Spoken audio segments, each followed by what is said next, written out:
اور بعض ان میں سے ان پڑھ ہیں کہ اپنے آرزوؤں کے سوا اللہ کی کتاب سے واقف ہی نہیں، اور وہ صرف عقل سے کام لیتے ہیں۔ سو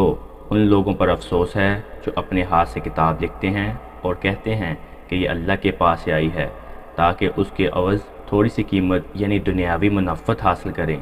سو ان پر افسوس ہے اس لیے کہ بے اصل باتیں اپنے ہاتھ سے لکھتے ہیں، اور پھر ان پر افسوس ہے اس لیے کہ ایسے کام کرتے ہیں اور کہتے ہیں کہ دوزخ کی آگ ہمیں چند روز کے سوا چھو ہی نہیں سکے گی۔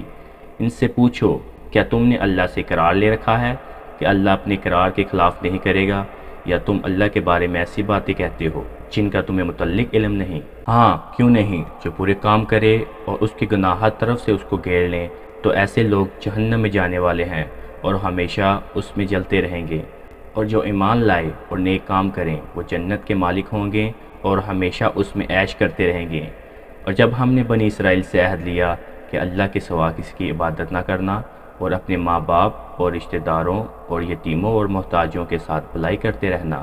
اور لوگوں سے اچھی باتیں کہنا، اور نماز پڑھتے اور زکوٰۃ دیتے رہنا، تو چند آدمیوں کے سوا تم سب اس عہد سے منہ پھیر کر پلٹ گئے۔ اور جب ہم نے تم سے عہد لیا کہ آپس میں گشت خون نہ کرنا اور اپنوں کو ان کے وطن سے نہ نکالنا، اور تم نے اقرار کر لیا اور تم اس بات کو مانتے بھی ہو،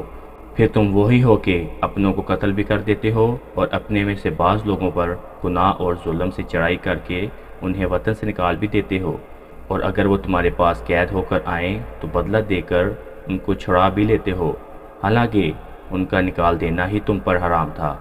یہ کیا بات ہے کہ تم کتاب اللہ کے بعض احکام کو تو مانتے ہو اور بعض سے انکار کیے دیتے ہو؟ تو جو تم میں سے ایسی حرکت کرے ان کی سزا اس کے سوا اور کیا ہو سکتی ہے کہ دنیا کی زندگی میں تو رسوائی ہو اور قیامت کے دن سخت سے سخت عذاب میں ڈالے جائیں، اور جو کام تم کرتے ہو اللہ ان سے غافل نہیں۔ یہ وہ لوگ ہیں جنہوں نے آخرت کے بدلے دنیا کی زندگی خریدی، سو نہ تو ان سے عذاب ہی ہلکا کیا جائے گا اور نہ ان کو اور طرح کی مدد ملے گی۔ اور ہم نے موسیٰ کو کتاب عنایت کی اور ان کے پیچھے یہ کے بعد دیگر پیغمبر بھیجتے رہے، اور عیسیٰ ابن مریم کو کھلے نشانات بخشے اور روح القدس یعنی جبرائیل سے ان کی مدد دی۔ تو کیا ایسا ہے کہ جب کوئی پیغمبر تمہارے پاس ایسی باتیں لے کر آئے جن کو تمہارا جی نہیں چاہتا تھا تو تم سرکش ہو جاتے تھے، اور ایک گروہ تو انبیاء کو جھٹلاتے رہے اور ایک گروہ کو قتل کرتے رہے،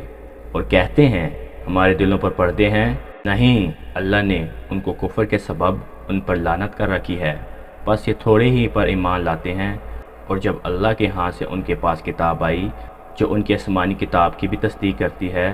وہ پہلے ہمیشہ کافروں پر فتح مانگا کرتے تھے، پھر جس چیز کو وہ خوب پہچانتے تھے جب ان کے پاس آ پہنچتی تو اس سے منکر ہو گئے،